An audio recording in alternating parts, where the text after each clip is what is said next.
dengan sobat-sobat Erniro. Kali ini saya akan ajak dalam link saya di syiarku untuk jalan-jalan virtual ke Mesir dan kota sejarah, tentang Sayyidina Hussein, tentang Universitas Al-Azhar. Tentunya kita harus berbincang dengan santri yang sedang sekolah, santri Erniro yang menuntut ilmu di Universitas Al-Azhar. Jangan lupa think positif, always happy, enjoy.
Assalamualaikum warahmatullahi wabarakatuh. Salam sehat dan salam sejahtera untuk kita semua. Selamat sore sahabat Erniro. Hari ini kita acaranya live, yaitu kita jelajah Mesir dengan anak saya di Mesir lagi sekolah di Universitas Al-Azhar Kairo. Oke, hari ini kita lain dari yang lain. Kita akan memperkenalkan santri anak saya di Mesir lagi sekolah dan ingin menceritakan suka duka tentang Mesir dan tentang keadaan sana, dan tentunya ada tausiahnya yang dia sedang belajar. Silakan Ustadz Akil. Selamat siang ya Ustadz Akil. Selamat siang. Ya, sekarang habis sholat Jumat. Sekarang udah jam 2:30. Oke, udah makan siang dong. Iya, sekarang 2:30. Sudah makan? Habis sholat Jumat. Oh. Oke, Ustadz Akil mau menerangkan apa sekarang lagi libur atau lagi? Silakan Ustadz. Gitar di tempat belajar. Jadi namanya mahasiswa di Al-Azhar itu bukan hanya sekedar formalitas, tapi ada pembelajaran yang terkait dengan keislaman. Nah, belajar keislaman di Azhar itu kita harus mendaftar terlebih dahulu kepada syekhnya bahwa kita pengen belajar. Nah, inilah yang saat ini rencana kita mau lakuin. Habis sore insya Allah saya ke tempat belajarnya. Seperti itu. Oh, nanti sore tempat belajar. Ya. Terus Insya Allah sore. Namanya apa? Kita akan belajar hadis kitab Sahih Bukhari yang diampuh atau yang dipimpin langsung oleh seorang ahli hadis Mesir, namanya Syekh Abdul Ba'is Al-Kattani. Terkenal beliau, dan beliau insya Allah hadir di tengah-tengah mahasiswa Al-Azhar. Seperti itu. Kalau anak baru biasanya semangatnya belajar. Biasanya kalau mahasiswa akhir udah jalan-jalan kemana-mana, udah kerja dan semacamnya. Nah, kalau mahasiswa baru itu biasanya kita belajar dulu terlebih dahulu. Seperti itu. Dan saat ini, ya Bun. Akhir kan ini lagi sedang jalan-jalan tuh di daerah mana tuh? Itu ada yang mau dikasih tahu ke sahabat di Jakarta, posisinya lagi apa? Apakah bisa ada makanan bisa diinfokan? Bisa dijelaskan? Berada di Masjid Al-Azhar. Jadi saya balik kameranya Bunda ya.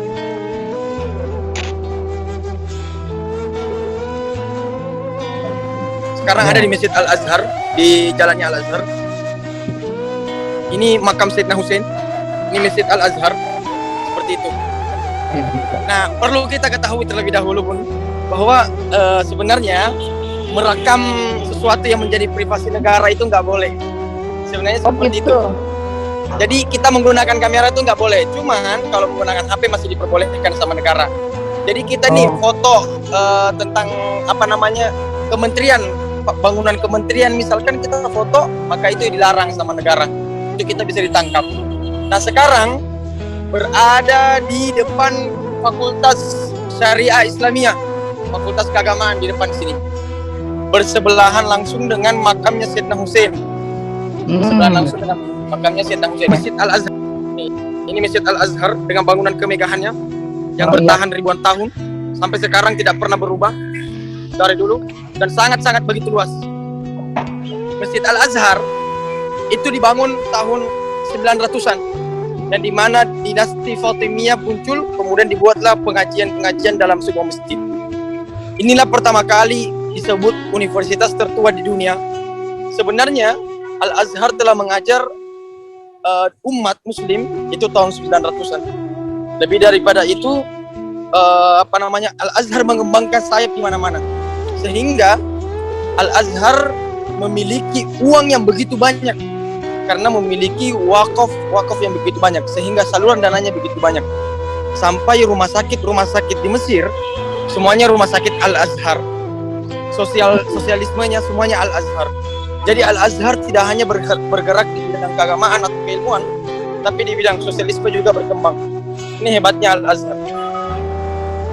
Nah, sambil jalan, ini di samping Masjid Al-Azhar, kita nggak bisa masuk karena Masjid Al-Azhar ma'ful. Ma'ful dalam bahasa Arabnya itu artinya terkunci. Kenapa terkunci? Karena di masa Covid sekarang. Nah, ada jadi pembatasan. Iya, pembatasan. Jadi kita kalau mau masuk, Ustaz Akil jalannya pakai masker. di sini nggak ada orang pakai masker Bun sebenarnya. Oh, nggak ada yang pakai masker. Tadi masker saya hilang waktu makan. Tadi pakai, cuman hilang tadi. Nah, ini di belakang Masjid Al-Azhar. Mana? Oke, keren ya. Ini belakang Masjid Al-Azhar. Ini warnanya terakota. Nah, di masjid ini bukan hanya sekedar masjid, tetapi dia sebagai tempat belajar. Ada hampir 50 ruang. Ruang itu tempat belajar, lorong-lorong kecil Al-Azhar, di mana di situ ada ruang Jawa, ada ruang Cina, ada ruang Turki. Jadi semua bangsa-bangsa di situ ada di situ tempat belajar. Nah, ini tadi kita lewat di belakang Masjid Al-Azhar. Tadi kita lewat di belakang Masjid Al-Azhar. Tapi nah, ini masyarakat. Kalau udah nggak COVID bisa ya? Kalau kalau udah nggak COVID itu bisa. Sebenarnya gara-gara COVID ini ruang-ruang atau tempat belajar di Al-Azhar itu tertutup, sehingga ulama-ulama ditakutkan kesehatannya, akhirnya nggak boleh. Nah, ini kita berada di lorong bawah tanah. Lorong bawah tanah. Tadi di bawah tanah ada signal. Akil. Ya benar Bun. Jadi memang kalau di sini ya itulah kendalanya. Nah, salah satu bukan keburukan sih, sisi buruknya negara Mesir itu banyak orang yang minta uang seperti itu. Jadi banyak yang minta uang. Pengemis. Oh, banyak pengemis. Iya, banyak pengemis. Ini kita mau ke Sayyidina Husain. Nah, makom Sayyidina Husain itu hampir mirip dengan Masjid Nabawi yang ada di zamannya Nabi Muhammad. Sampai sekarang maksudnya di makamnya Sayyidina Muhammad.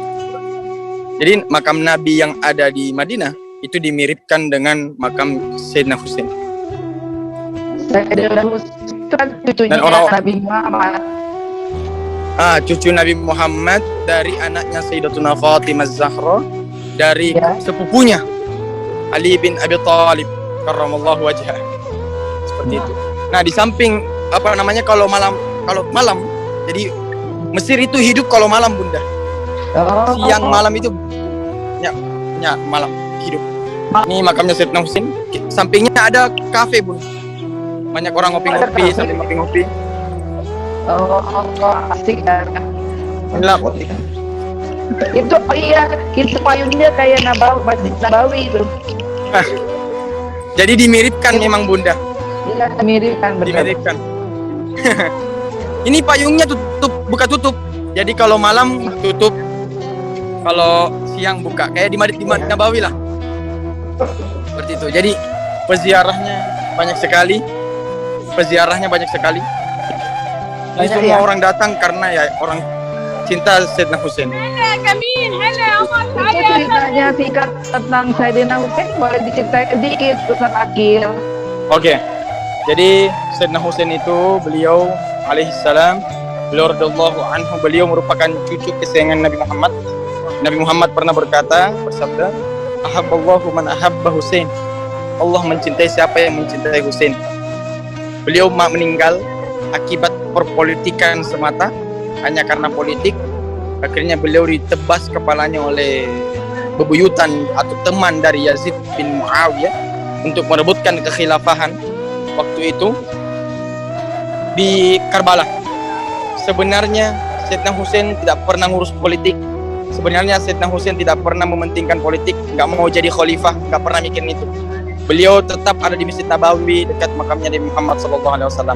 Iya. Namun apa yang terjadi suatu ketika orang-orang Iran datang ke Madinah meminta Sayyidina Husain, ya Sayyidina Husain, kami mendukung kamu untuk menjadi khalifah karena khalifah sekarang setelah meninggalnya Hasan itu tidak becus menjadi seorang khalifah. Akhirnya karena kesadaran Sayyidina Husain yang dulu nggak mikir politik akhirnya peduli sama politik. Nah, begitulah. Akhirnya Sayyidina Husain datang ke Iran. Namanya kalau kita kenal Karbala. Sayyidina Husain baru mau tiba di Iran, itu langsung diperangi bersama para keluarganya, para ahlul baitnya Rasulullah, yaitu Zaidah Zainab, Zaidah Sukaina dan semacamnya, semua syarifah, semua ahlul baitnya Sayyidina Husain itu datang ke Iran karena menemani Sayyidina Husain. Namun apa yang terjadi? Kemunafikan terjadi. Akhirnya peranglah bersama ribuan orang muslim dengan muslim yang lainnya, yaitu muslim di kubunya Sayyidina Husain dan muslim di kubunya Yazid bin Muawiyah. Maaf. Dan akhirnya ya peranglah antara Yazid bin Muawiyah dengan Sayyidina Husain. Karena dalam keadaan Sayyidina Husain nggak siap, karena kirain orang-orang Iran waktu itu mendukung Sayyidina Husain, tapi justru enggak. Mereka justru memenangi Sayyidina Husain. Akhirnya Sayyidina Husain meninggal. Karena beliau meninggal terakhir. Semua udah meninggal, tapi beliau meninggal terakhir. Disediakanlah kepalanya langsung ditebas habis. Padahal waktu itu Sayyidina Husain udah tercabik-cabik, udah penuh dengan panah. Istilahnya kalau sekarang udah setengah mati lah, udah 50% nyawanya udah mau meninggal. Tapi orang-orang karena kebenciannya kepada Sayyidina Husain, akhirnya Sayyidina Husain dibelah kepalanya dan meninggal seperti itu. Dan bukti kemenangannya Yazid bin Muawiyah itu mengambil kepalanya Sayyidina Husain, dan menendang-nendang kepalanya Sayyidina Husain. Makanya sebagian para ulama berpendapat bahwa sepak bola itu nggak boleh karena ada sakit hati cucu Nabi ditendang kepalanya. Nah, kepala cucu Nabi inilah yang dibawa sampai ke Mekah, sampai ke Madinah dengan mengatakan kita udah menang, Islam udah menang. Namun apa yang terjadi? Orang-orang Madinah menolak dan kemudian dibawa ke negeri Mesir. Di Mesir lah ini, disinilah kepalanya Sayyidina Husain. Kepalanya di Mesir. Iya, kepalanya. Iya, kepalanya Bunda. Di Mesir. Oh, iya. Kalau badannya di badannya ada di Karbala. Di Karbala. Oh. Nah, ada saksi gitu. Ada saksi waktu itu yang melihat meninggalnya Sayyidina Husain, yaitu anaknya. Namanya Zainab. Sayyidah Zainab ini meninggal di Mesir juga. Waktu itu beliau ditawan sebagai tawanan perang. Orang-orang dulu kan tawanan perang itu dibawa kemana-mana. Kemudian kepala Sayyidina Husain diambil, dilihat saking sedihnya itu Sayyidah Zainab itu sambil menangis karena melihat kepala ayahnya digantung di atas kuda. Ya Allah. Jadi keji waktu itu karena perpolitikan semata. Karena waktu itu peperangan antara muslimin, muslim lawan muslim, seperti itu. Akhirnya dibawalah sampai ke sini dan orang-orang Mesir menerima kepalanya Sayyidina Husain karena menganggap bahwa ini adalah sebuah keberkahan. Mesir akan menjadi cahaya kalau Sayyidina Husain itu ada di negeri Mesir. Maka terakhirnya Al-Azhar ada karena adanya dinasti Fatimiyah, dinasti keislaman orang Syiah yang memimpin waktu itu. Jadi hal yang wajar kalau di Mesir banyak Syiah juga. Hal yang wajar di Mesir banyak organisasi yang lain. Karena di sini kebebasan ada. Karena awal mula Mesir Islam muncul itu orang Syiah. Apalagi adanya Sayyidina Husain. Cuman Syiah yang ada di Mesir berbeda dengan Syiah yang ada di Iran. Bedanya? Bedanya kayak gini. Saya pernah tanya, apa bedanya Syiah Mesir sama Syiah Iran? Beliau bilang gini, Syiah di Mesir kami mendahului Ahlul Bait, setelah itu sahabat, dan kami tidak mengkafirkan sahabat. Itu yang beliau bilang, dan itu yang membuat saya kayak, ya Allah, betul. Ahlus Sunnah wal Jamaah juga sangat mementingkan yang namanya cinta kepada keturunan Nabi. Seperti itu. Ahlus Sunnah wal Jamaah mengakui bahwa keturunan Nabi itu ada. Nah, akhirnya ya udah seperti itu. Ini ada hubungannya yang itu kalau ada kayak syukuran dia Muharram itu 10 surah Asyura yang kayak ditepok-tepok dan gitu. Upacara memperingati paham ya? Paham ya? Ya. Jadi 10 Muharram itu di mana hari yang semua orang muslim itu akan bagi seorang suami memberikan biaya double, uang jatahnya itu disunahkan. Awalnya misalkan 300.000 per hari, kasih 600.000, kasih 1 juta. Itu kita sunahkan untuk memberikan kepada istri di 10 Muharram. Karena 10 Muharram itu banyak maghfiratullah nazal, bahwa banyak ampunannya Allah itu turun, rahmatnya Allah turun.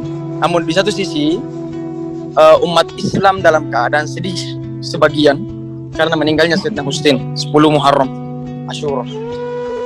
Namun tidak boleh kita seperti orang Syiah yang terlalu berlebihan dalam hal meratapi meninggalnya Sayyidina Husain. Iya, seperti itu. Ya, jadi kita tetap mencintai keturunan Nabi. Benar. Dan kita juga mengakui sahabat kan kalau kita. Benar Bun. Karena mereka adalah orang-orang yang beruntung. Mereka adalah orang-orang yang pasti diterima. Karena Al-Quran mencatat seperti itu.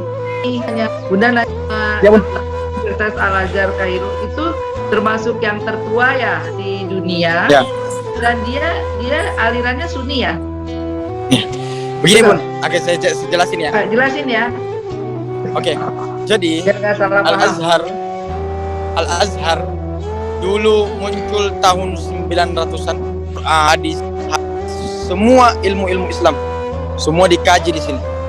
Sehingga kita dulu sebelum ke Mesir selalu dipesankan, ya dakhil Misr man mithlukum katsir. Orang-orang yang masuk ke Mesir itu banyak orang yang seperti saya. Ana min Indonesia. Kita min masuk. Sekarang lagi bareng orang Mesir, Bun. Ayo. Bareng orang Mesir. Gak apa-apa, bagus kan Yusuf Lai. Jadi orang-orang kalau ngelihat itu kayak turis. Ngajakin ngobrol. Siapa? Jadi tadi diajakin ngobrol. Ayo, jadi gitu seperti itu. Ini Al-Azhar. Nih. Lu lihat Umi. Ayo. Katanya. Jadi seperti itu. Itu saya jelasin ulang Bun ya. Diganggu tadi. Iya, baru malah. Jadi gitu, Al-Azhar universitas tertua. Ya. Kita bisa lihat nih ya. Tuh. Ini peninggalannya Turki Utsmani. Masjidnya Abdu Basha. Kemudian di sampingnya Masjid Al-Azhar. Tapi yang satu ini itu nggak kepake. Kenapa? Kenapa, Kak? Ya karena hanya sekedar museum. Oh. Banyak masjid-masjid seperti itu di Mesir itu nggak kepake. Karena hanya sekedar museum kosong dan itu berdebu banget. Jadi sia-sia gitu kelihatannya. Gak ada yang Al-Azhar. Ya bun, gak ada yang ada yang megang tapi pemerintah. Oh, oke. Pemerintah. Ya, jadi semuanya di sini keagamaan pemerintah yang tanggung. Nggak bisa kita sembarangan. Ya. Apa sertifikasi yang ada di Indonesia di Mesir udah dijalankan. Semacam kayak sertifikasi dai, ulama, dia di bidang apa. Itu semua ada di sini. Nah, peradaban pertama yang ada di dunia itu adalah Mesir. Oh, makanya dia udah kata tua. Iya, bukan. Dulu dinasti terus direbut oleh Perancis menjadi kerajaan. Disitulah orang Perancis mengambil keilmuan Islam dari segi kedokteran. Ya. Ibnu Sina punya kitab, punya buku yang menjadi sumber referensi semua dokter di dunia. Namanya Al-Qanun fit Tibb. Ya, Al-Qanun fit Tibb. 15.000 penyakit di situ dijelasin sama obatnya oleh keren ya Ibnu Sina. Namun diambil oleh di masa Napoleon kalau nggak salah. Diambil oleh orang-orang Prancis karena menjajah. Kemudian diterjemahkan dalam bahasa Prancis. Kemudian menganggap bahwa ini adalah milik kita. Padahal milik Mesir, milik umat Islam waktu itu. Jadi seperti itu. Sampai sekarang di Prancis masih dipakai namanya Al-Qanun fit Tibb. Dan diubah namanya Ibnu Sina menjadi Avicenna. Sina ya. Tadi sekarang ada di Al-Azhar. kita mau ke pasar. Oh ya, ke Al-Azhar dulu. Oke. Mau kemana? Jadi Al-Azhar itu sekarang Al-Azhar. Al-Azhar. Ya, boleh ke Al-Azhar. Kalau Al-Azhar itu boleh. Ya, itu punya yang tamannya itu. Oh, tamannya itu kita masuk bayar. Jauh juga sih. Oh, bayar. Nanti kapan-kapan ya kita bayar ya. Ya nanti. Insyaallah. Ya. Jadi seperti itu. Kemudian apa namanya? Ya. Kita lanjut Al-Azhar. Al-Azhar punya banyak sekali tanah, ribuan hektar punya tanah, hampir seluruh Mesir bahkan Al-Azhar punya, termasuk asrama Aqil yang jaraknya kalau ke Sidna Hussein itu 5 menit. Itu punya Al-Azhar. Al-Azhar tuh yang di Mesir kan, bukan Al-Azhar di Jakarta. Iya, Al-Azhar Mesir. Yang di mana Al-Azhar Mesir juga punya imam besar. Oh, punya. Siapa namanya? Beliau namanya Syekh Ahmad Thayyib. Nah, Apa? Siapa tadi? Sini. Siapa? Orang-orang Indonesia sangat disanjung. Syekh Ahmad Thayyib pernah datang ke Indonesia. Waktu itu dipanggil sama Presiden Jokowi. Nanti Bunda bisa searching Grand Sheikh of Al-Azhar. Gitu. Grand Sheikh of Al-Azhar. Nah, itu ketuanya beliau yang punya. Ya. Namun beliau sangat-sangat rendah hati, tawadu, Akil, Ustaz Akil. seperti halnya mahasiswa. Ustaz Akil. Tadi Ya, Bunda. jaringannya bad banget. Jadi yang terakhir nggak ada suaranya. Jadi Diulang beliau dikit itu tentang Syekh. ya. Jadi beliau itu orang yang tawadu. Ya. Beliau rendah hati, tidak pernah mikirin dunia. Banyak contoh yang baik yang kita ambil, yang kita tiru. Salah satunya handphonenya, HP-nya itu bukan HP Android, tapi HP Nokia. Zaman dulu yang tahun 90-an malah. HP Nokia pernah ke foto, pernah kedapat waktu itu. Padahal kalau misalkan mungkin beliau mau beli HP baru, ya mungkin bisa aja. Iyalah. Karena beliau punya fasilitas negara segala-galanya. Betul. Begitu. Kemudian beliau kalau datang ke Al Azhar itu justru menggunakan bus, seperti halnya mahasiswa menggunakan bus, tidak menggunakan fasilitas Al Azhar. Padahal kalau punya Al Azhar menghasilkan 5.000 triliun per tahun, hampir 5.000 triliun. Semua gajinya gak pernah diambil. Makanya kalau di Fakultas Agama di Al Azhar itu gratis, karena yang ngajar itu ulama. Karena yang ngajar itu ulama. Iya bun, saya di agama. Udah beasiswa ya. Iya. Terus kita juga dibiayain bagi orang-orang yang mau belajar, itu dibiayain. Baik segala tempat, uang makan dan semuanya dibiayain. Itu hebatnya Al Azhar. Tapi di fakultas yang lain, yang politik, teknik, semuanya yang di luar agama itu kita membayar pun. Di Indonesia udah ada belum tuh yang semua dibiayain, apanya dibiayain? Sekolah belum ya? Nggak ada, belum ada. Jadi berarti di Mesir juga banyak beberapa agama ya? Iya, banyak sama boleh. kayak orang Jawa kejawen. Oh ada? Kayak orang Jawa kejawen, kalau orang Sunda Wiwitan itu ada. Ada. Kalau di Mesir juga ada. Gitu. Oh iya. Agama-agama nenek moyang. Agama-agama nenek moyang. Ya jadi leluhur. Iya benar. Negara, sampai sekarang masih disembah. Agama Firaun. Iya ada. Iya. Nah ini Firaun itu masih disembah. Kita next jelajah tentang Ustaz, nanti next jelajah tentang Firaun.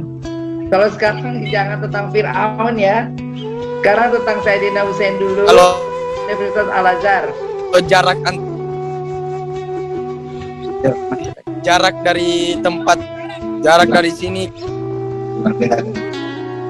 jauh ke jarak dari sini 2 jam. Oh 2 Terus jam. bayarnya itu 1 juta kalau nggak salah, 500.000. Jadi untuk masuk lumayan. Dan saat ini piramida yang terkenal itu lagi direnovasi, nggak bisa kepake. Apalagi di masa Covid. Oh gitu. Jadi masa Covid pariwisata juga terhambat ya? Terhambat, semuanya terhambat. Kita nggak bisa kemana-mana. Tapi belajar mengajar tetap ada ya? Sebagian, ada yang online, ada yang offline. Oh sebagian offline. Ya dinikmatin deh. Soalnya cuman apa? Namanya negara Mesir itu negara paling barbar, Bu. Saya bahasain negara paling barbar. Paling barbar. Apa tuh artinya? Barbar tuh gimana ya? Sembrono. Oh. Saya pernah diambil darah. Ambil darah, namanya cek darah. Itu nggak pakai alkohol, langsung sistem suntik, tusuk, langsung ambil darah, selesai. Oh Allah. Gak luka? Ya, kelihatan lubangnya, jadi sakit. Masya Allah. Terus saya baru kenal itu rumah sakit yang nggak pakai masker, yang merokok dalam rumah sakit. Jadi negara yang keren bener ya. Ya Allah, barbar bener ya. Iya, enggak. Kalau orang naik mobil di sini, Bunda, itu saya bahasain bahasa Quran. La yamutu fiha wa la yahya. Tidak mati, tidak hidup. Antara mati dan hidup lah. Pokoknya nyawa kita di tangan supir. Karena memang udah barbar banget, kenceng. Ya ngebut. Nggak ada orang sabaran di sini. Nggak sabaran semua. Pokoknya langsung marah-marah, pakai bahasa kotor. Jadi kita tuh selalu bilang gini, jangan nganggap negara Arab, meskipun negara Arab ya aman-aman, enggak. Di sini banyak pencuri, di sini sama ya Indonesia sama lah. Oh, oke. Gitu. Ya. Yang berbeda adalah keilmuannya. Gimana orangnya? Ya. Jadi gimana? Kalau kakak kelas itu selalu bilang, Bunda, di Mesir itu kamu bisa temukan Firaun dan kamu bisa temukan Nabi Musa. Orang-orang baik banyak di Mesir. Iya. Setiap Jumat ada orang bagi-bagi roti, bagi-bagi makanan. Banyak orang-orang Mesir itu baik. Kalau udah kaya pasti baik. Tapi kalau udah jahat itu jahat banget. Itu di Mesir. Ya, jadi baik benar, jahat benar, gak ada yang medium. Benar, Bun. Enggak ada. Di sini orang, waduh. Ini ke pasar, Bun. Oke. Nanti bisa belanja Sayyidina Husain itu pasar. Oh, jadi Di sini. ini tapi untuk ke makam Sayyidina Husain nggak bisa masuk kan? Itu apa? Nggak bisa. Nggak bisa. Ini pasar. Oke. Ini di Ini mana? pasar. Di pasar apa? Pasar. Oh, Ini ini Al-Azhar. ada Pasar. kaki lima juga tuh dagangan? Nah, dia semacam emperan-emperan gitu ya, itu kaki lima. Iya. Di Indonesia Di namanya sini- misbar. Oh, nggak tahu. Dribis bubar. Tapi di sini nggak ada gitu-gituan, Bun. Di sini nggak ada. Bubar. Apa? Ini pasar. Oh, ini pasar. Tapi jalannya bersih. Itu pasar, jelasin dong, pasar apa? Ini namanya pasar Khan Khalili. Jadi di sini tuh banyak pernak-pernik Mesir yang dijual. Oh. Semacam Ya, itu ada baju gamis. pokoknya pernak-pernik. Abaya. Iya, Iya. abaya. Orang bagi-bagi itu bukur. Ini asap-asap ini bukur namanya, yang kemarin saya pernah jelaskan ke Bunda. Oh iya, bukur ya. Bukur. Bukur ini wangi-wangian itu kan untuk Wangi-wangian. pengusir Ruangan. manusia ya.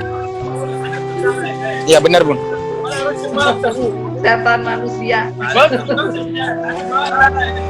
Ini kita masuk di lorong-lorongnya.